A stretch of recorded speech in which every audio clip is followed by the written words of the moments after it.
have with us now Dr. Sharda Natarajan. Thank you very much for being with us today.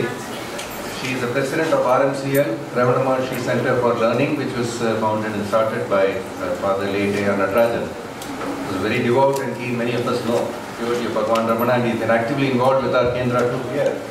And we remember him every time, in fact, when we were talking about this Golden Jubilee, we fondly recollected how he would take so much of interest and guide us, and I'm sure that talking before this talk, I'm sure his presence is guiding us onward in our journey.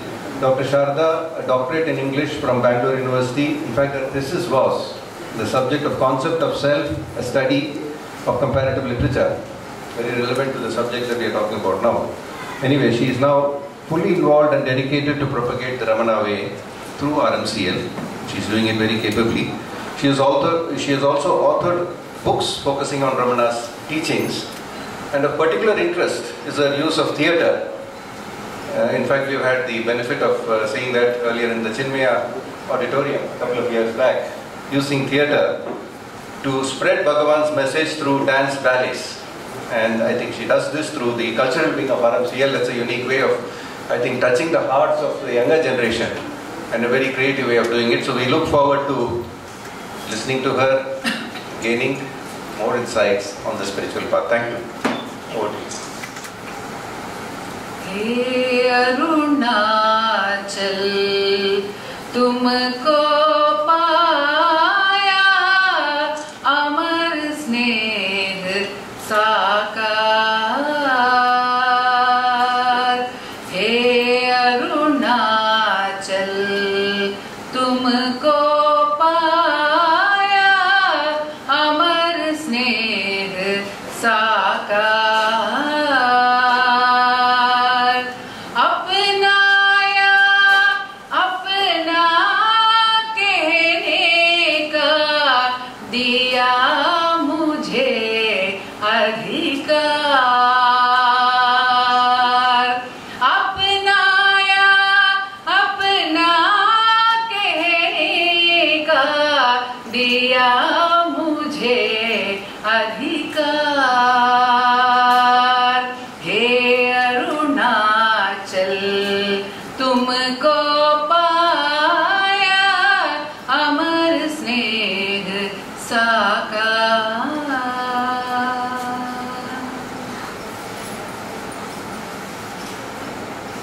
Impossible to describe the blessing that we are all enjoying. What a great blessing that, first of all, we are all here today in the presence of Bhagavan Ramana, that we have been allowed or drawn to him by his abundant or overflowing grace, which he himself gives us words to describe. Otherwise it would be impossible for us to do so. What a blessing that this extraordinary power, this all-enveloping power has appeared before us, taking the name, the sweet name of Ramana, and the form, the bewitching form of Ramana, which we are all seeing here.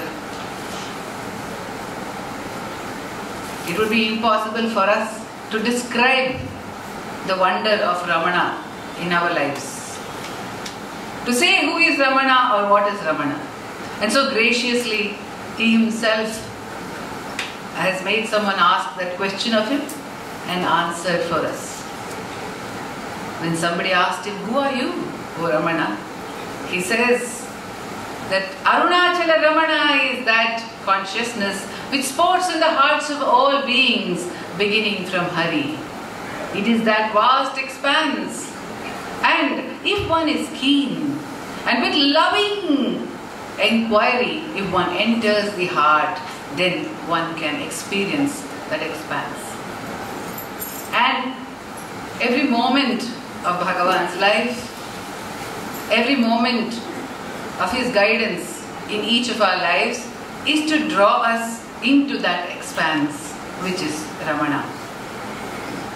And as a concession for our weaknesses, with all the love of a mother and father. Ammayum appanumai ennai bhoomiyil aakiyadithu, as he says, you are in the form of love. You are the mother and the father. You are everything. And you it is who have brought me here. With what purpose? In order to attain to your own state. Bhagavan has said it about himself. Oh Arunachala, you gave me your own state in order that I may proclaim your glory to the whole world. Why proclaim Arunachala's glory to the whole world? In order to give the state of Arunachala to the whole world. So Ramana is here, and we are so much blessed that not only has he given us this gift of his physical presence, he has allowed us to be related to it. He has allowed us to speak his name, to sing his name, to meditate on his words, to worship his form, and further, his bounty is, let us see how overflowing it is. Further, he has given us the company of like-minded people. That is the satsang which we are enjoying here today, and that is what the Kendra is a celebration of. The Ramana Kendra is a celebration of this wonderful grace of Bhagavan, which has allowed us to enjoy his presence along with those who enjoy his presence. It has allowed us to speak of his glory to those who love to listen to his glory, and allowed us to listen to his glory from those who love to speak about his glory. What a wonderful opportunity he has given to us. And just like a mother and a father allows the child to develop and grow very, very naturally, he has provided us this atmosphere. I say so because I have personally experienced the bounty of the Kendra. We as children, Kala is here with me, and me and Kala and my sister Ambika had the wonder of being a part of Ramana Kendra in its very early years, when it was a satsang, when the light of Ramana would shine very bright in a different home every week. That was the satsang, that was the concept of Professor Swaminathan.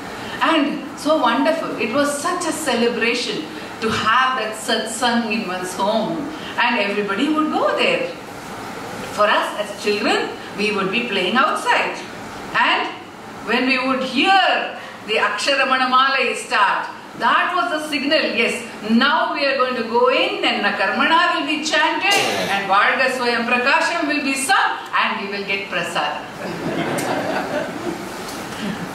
That is how it is. He entices us with different kinds of prasada. Initially it might be sundal, it might be pongal, it might be whatever that prasada which we can see and taste physically, and then gradually the prasada becomes different. There are gifts which we find in our own lives. We find our lives becoming better, more beautiful, everything about our lives falling into place, and then slowly we understand that this entire prasada has its,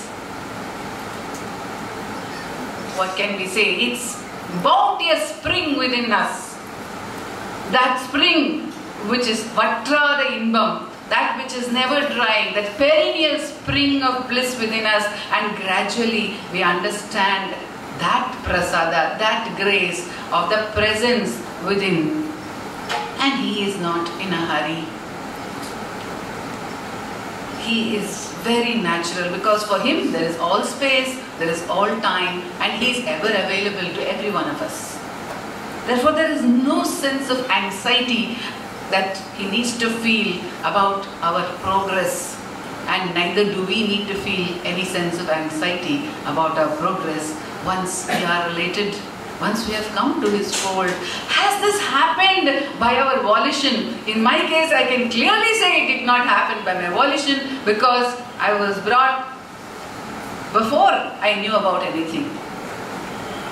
Bhagavan says, Arivaru sirivayadadu mudal Arunachalam migap peridana arivinilanga. Oh Arunachala, even before I had any awareness, any intellectual knowledge of anything. Arivu aru. When I did not have any knowledge of anything, at that time I knew that Arunachala is very glorious. So Arivu aru, at the very moment the ego arises, we know that Arivu of something arises. So even before, probably when he was in the womb, as he says, though he does not specify it, at that point I knew that Arunachala is something very glorious. And so for me, it has been that story. I can clearly say that I do not know when I came to Ramana.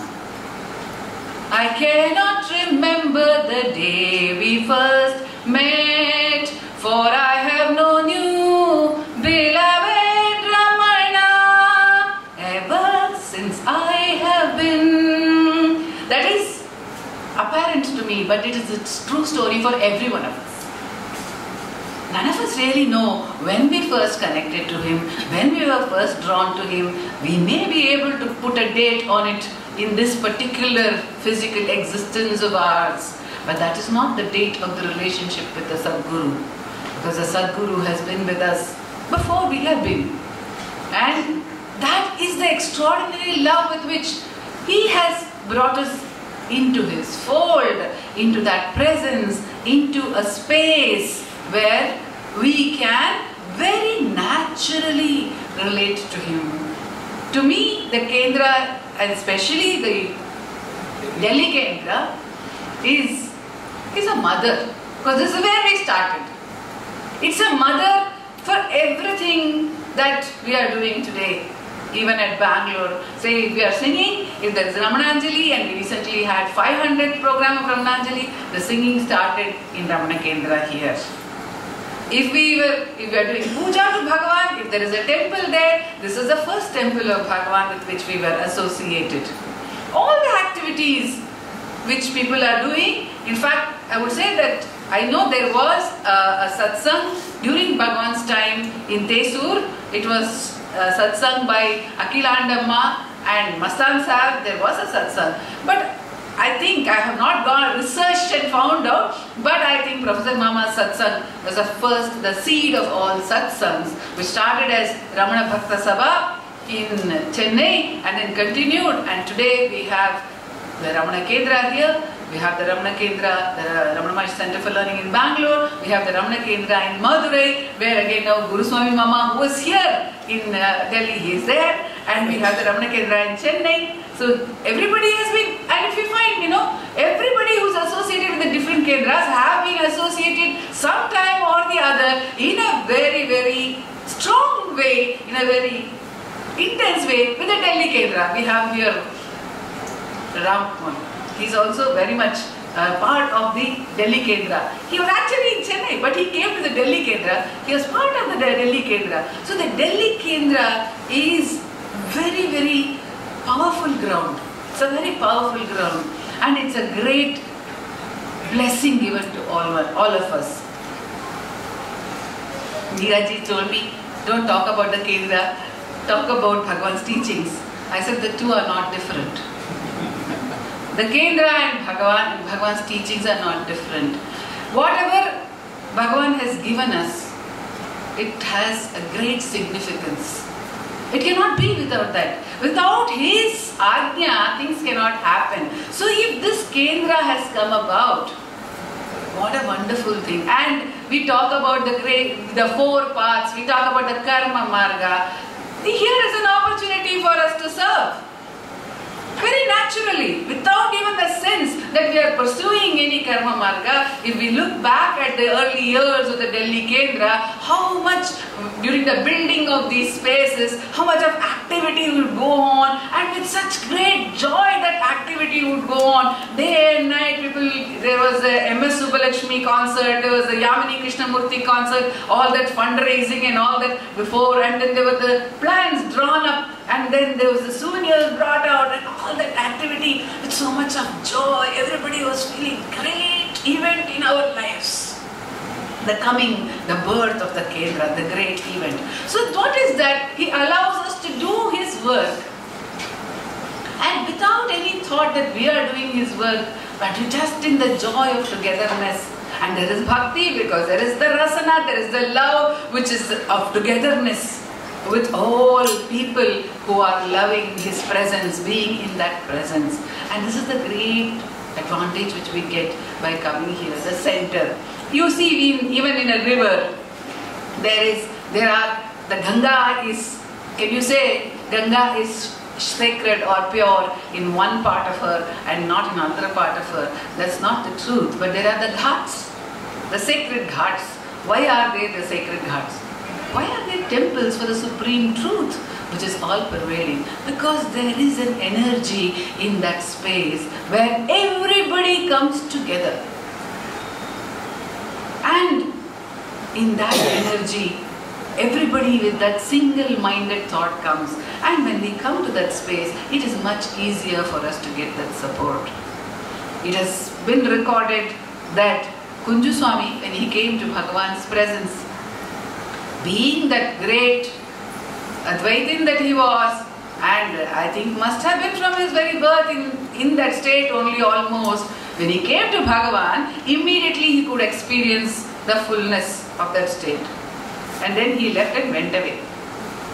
He thought, I have attained it. I came to Bhagavan, I came to the Sadguru, I have attained that state. Great, great people like Kunju Swami. But when he went away, again he went away from that state also. Then he understood the physical presence of Bhagavan, what a difference it made. We have another instance of Sundaresh Iyer. Sundaresh Iyer, from when he was a young boy, would climb up to Virupaksha cave every day to see Bhagavan. Every day he was in Bhagavan's presence. Suddenly he felt, by Bhagavan's presence, I don't seem to be really improving in my sadhana much. Maybe I am not ready or whatever the situation is. I think, why should I go up every day? And so he did not go. He did not go for 100 days. By the time Bhagavan was in Skandashram, 100 days, he did not go, and it was very difficult for him not to go. Because, we are anyhow creatures of habit. So whatever we are habituated to do, the mind will have to do it in that particular way, at that particular time. And here is a wonderful habit of going and seeing Bhagavan every day. And he did not go. On the 100th day, he could not take it anymore. He literally ran up to Skandashramam and Bhagavan was waiting at the gate. Look at that karuna, that Bhagavan is always waiting for us to come. Always waiting. And he ran and he fell at Bhagavan's feet and he wept. And then Bhagavan lifted him up and said, what happened? Bhagavan, I cannot explain what a grave error I made. I thought I did not benefit from coming to your presence. It's all right, you realized it now, isn't it? Now you know. See, having kept himself away also was a karuna of Bhagavan. Because then he says, I realized that we do not go to Bhagavan for profit or loss, but because without Bhagavan there is no life for us. So that is the yearning which Swamiji also was talking about. That gradually and in a natural way it builds up in the satsang when we are associated in the satsang, that atmosphere, that energy. So many people have been associated with this movement. 50 years. Just look at that. 50 years of so many people lovingly building up the Kendra, lovingly being associated with it, lovingly being here, associating with Bhagavan over here. That entire energy, we can feel it the moment we enter the space. It takes us over. So what happens is that in such an atmosphere, our sadhana becomes very simple. It is not the war field of the Bhagavad Gita, which may be outside this Kendra. Many of us, when we step outside the Kendra, we will find that we are each one of us in our own battlefields. It may be just a home, it may be an office, it may be, administration somewhere, whatever it is, we are all in our own battlefields. But this is the ashrama, this is the place where there is no shrama. Without Shrama, we can experience the truth. And having experienced it here, then it becomes possible for us to extend it at all times. It is not meant to be experienced only here, certainly not. This is the support system which we have been blessed with. And then, what is it a support for? Of course, to abide in the self. To regain the treasure which is our birthright. That birthright which is our own nature. It's as simple as all that. So simple. It's our own true nature that we have to regain. And all of us over here, I am sure, have ample knowledge about the scriptures, about the Ramana scriptures, about the methodology. Because even as I entered, Swamiji was speaking about who am I could hear. Yesterday also there must have been talks about the self-inquiry method. So it is not that we are unaware of what we have to do. It is not that we are unaware of how we have to do it. We may have some small doubts here and there. Surely we will have. Because when you are treading a path, there will be some questions. There will be some practical difficulties which each one of us will face, which will be very, very specific to each one of us.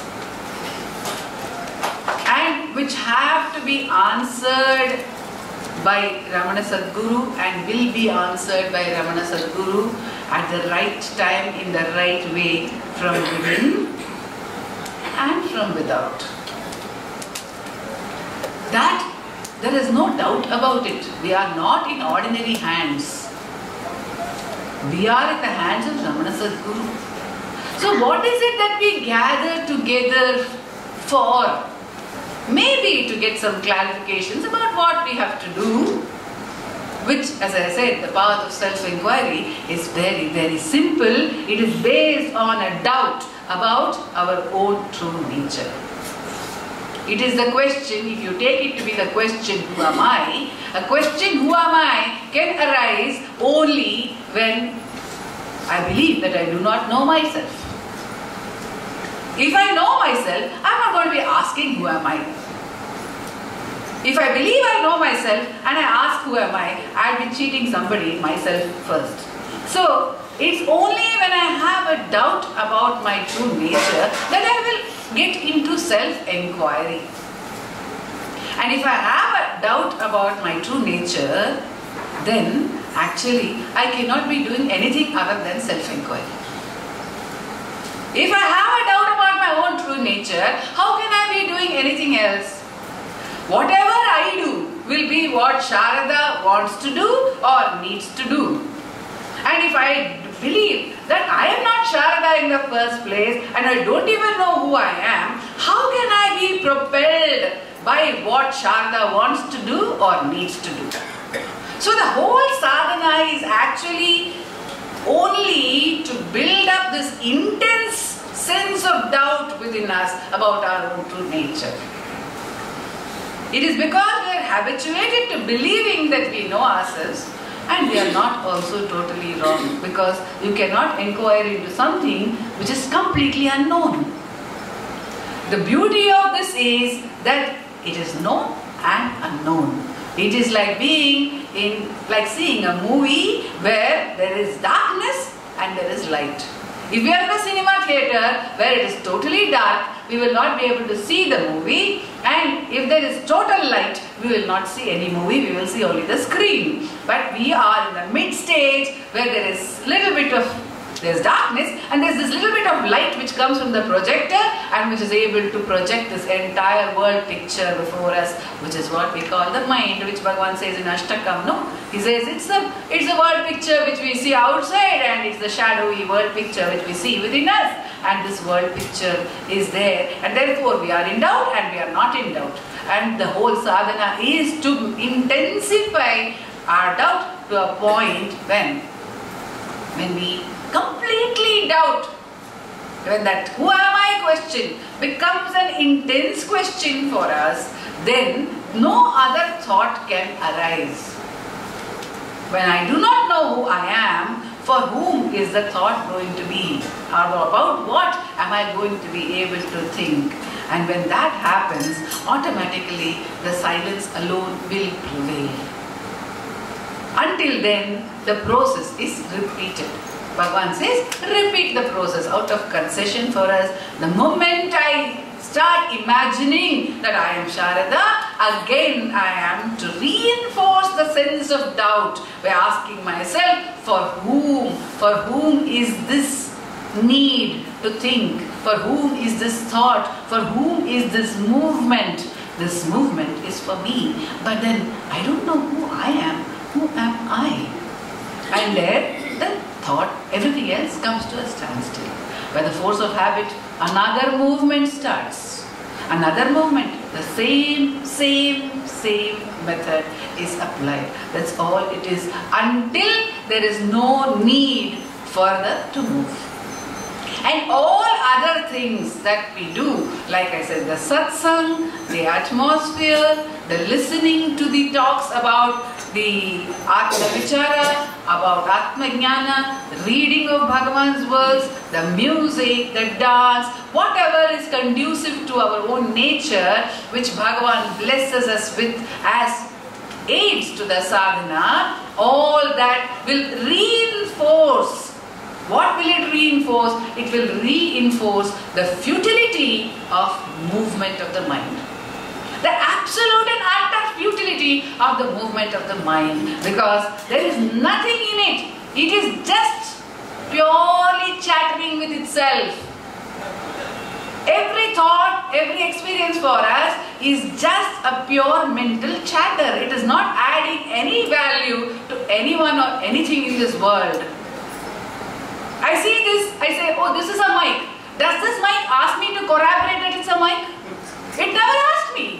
But I say, oh, this is a mic, this is A, this is B, this is that. And then I have arguments with others. I say, this is right, this is wrong. And I'm constantly trying to establish what?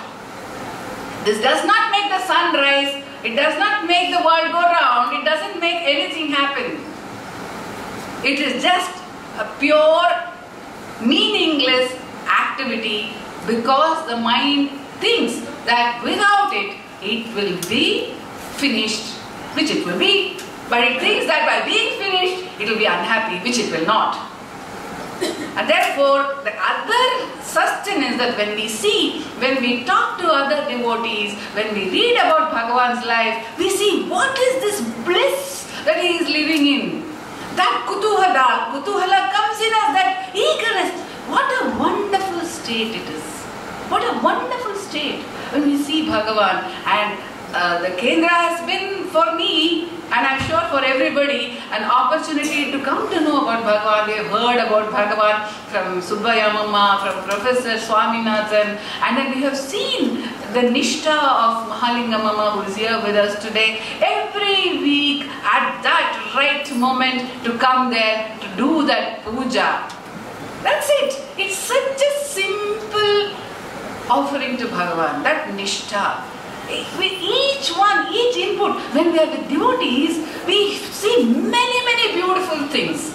And I find that blessing is continuing for me, because even now I am in the midst of devotees. What a blessing it is. And how we can see the bounty of Bhagavan, how we can see the care of Bhagavan in their external and internal sadhana, when people start sharing how Bhagavan gives answers in the sadhana also. How beautiful it is.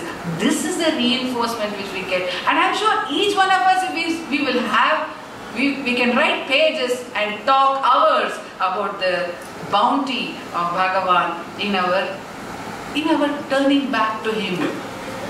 In our turning back to Him. And we are all keep wondering, out of all creatures in this world, what did you gain by choosing me, O Aruna Hill? You saved me from falling into the void, and you have held me firm, fixed at your feet. Out of all creatures in this world, what did you gain by choosing me? How blessed we are. So that's That's all it is, you know. And Muruganar Swami, when I was a girl of 13, gave me this very important clue about our spiritual search. The Kendra, as I said, had ignited the fire of self-inquiry and self-knowledge in me. Without my recognizing what it is, in a very, very natural way, when the Kendra opening was there, the Bhakta Meera film was shown, and what a wonderful thing. Should we not have this devotion for Bhagavan? That was the feeling, and with all that yearning, with all that intensity, and having heard about the way, and having heard in the regular satsangs, and having heard also in various other talks, Swami Dayanand Saraswati had come and spoken, Swami Bhumananda Tirtha had come and spoken. We would have heard so many talks on Bhagavan's teachings, and somewhere, without even realizing all that, you know, it like the decoction in the coffee, they say, I don't really drink coffee, but it had percolated somewhere. But then I said, okay, self-inquiry is very important. And self-knowledge is the most important thing. And my mother also told me that's the only goal of life. Don't bother about anything else. Father was subtle. He would not say it openly. Later I had to see it in his life. But mother would tell me openly, this is the only thing that you have to do. And so I said, okay, this is the only thing I have to do. And I read Arthur Osborne's book on Bhagavan and other books, and then I said, okay, this is what self-inquiry means, and I start practicing. But someone told me, no, you have to have, if you're really wanting to have self-knowledge, you should have a living guru. Okay, so then I was then 13 years old, so I was confused. And my mother said, you are confused. We are going to Ramanashramam, we will meet Muruganar Swami and you can ask Muruganar Swami. I knew that Muruganar Swami was very great, and people had told me that Muruganar Swami is living in that state of self-avoidance continuously, and I had seen him also while singing Bhagavan's songs, what a state he was in. The moment the name Ramana was told, there will be tears flowing from his eyes, his hair will be standing on end, his body will literally melt. As it is, he would actually hold his dhoti so that it does not fall away. To that extent, he was the neck kuruhi, we say in Tamil, like that the bones, even the bones would melt. And I had seen him, and whatever that must have had its impact on me. So I said, yes, if he tells me, I will take his word for it. So we went, and my mother said, Sarada, Swami, Sharada wants to ask you something. So with all the impudence of a 13-year-old and the arrogance that I know, I said, let her ask, he said. And I said, in English only, because I would speak more in English than other languages. And I said, I have decided to take Bhagavan as my guru and practice self-inquiry. Is it enough? That impudence of that question never struck me until many, many years later. But the beauty of these people who are actually the Ramana Swarupas also, which every one of the devotees here is Ramana Swarupa, there is no doubt about it. And that is, like he never said, the immediate reaction was that great, without all that fervor, he said, enough, 100% enough. Then more than 100% enough. Cent is not enough. More than cent. Then he said something which I later realized is the great clue. He said, Nee, that he said in Tamil, Nee, Bhagavan Mela, Muru Nambike Veche, Panninde. These are the great clues. He didn't ask me, what do you mean? You are saying Bhagavan is your Sadguru. Do you know what is a Sadguru? Do you know that you have the right to have a Sadguru? Not have a Sadguru. Okay, that part he left out. I said, I am practicing self-inquiry. He didn't ask me, you say you are practicing self-inquiry. Do you know what self-inquiry means? Explain to me. Step 1, step 2, step 3, step 4. All right, you can now practice. No, he didn't say that also. He said, put your full full faith in Bhagavan and keep practicing, keep on doing. And this is the mantra which I have got later also from Vishwanath Swami. Give all your spare time to meditation. Give all your spare time to meditation. That's what Vishwanath Swami said. That full faith in the Sadguru, that he is in charge of every moment of our lives, because he is in charge of the entire universe. Entire universe belongs to him. Every moment he is running it, and when he is so, every moment he knows about our physical existence, about our mental existence, about our spiritual progress or absence of progress. He knows far better than we do what we need. So that total faith, mulu nambikai, Bhagavan, he said, keep full faith in Bhagavan, have total faith in Bhagavan.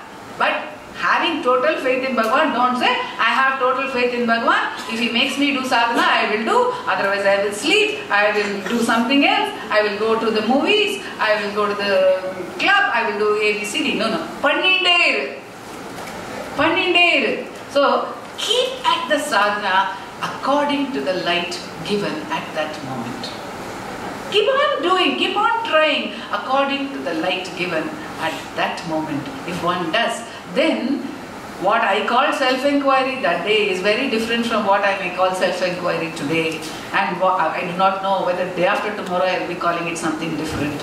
But at each point of time, there has been some light which Bhagavan has given, and most of all the light of his presence, continuous presence in that sadhana, in that.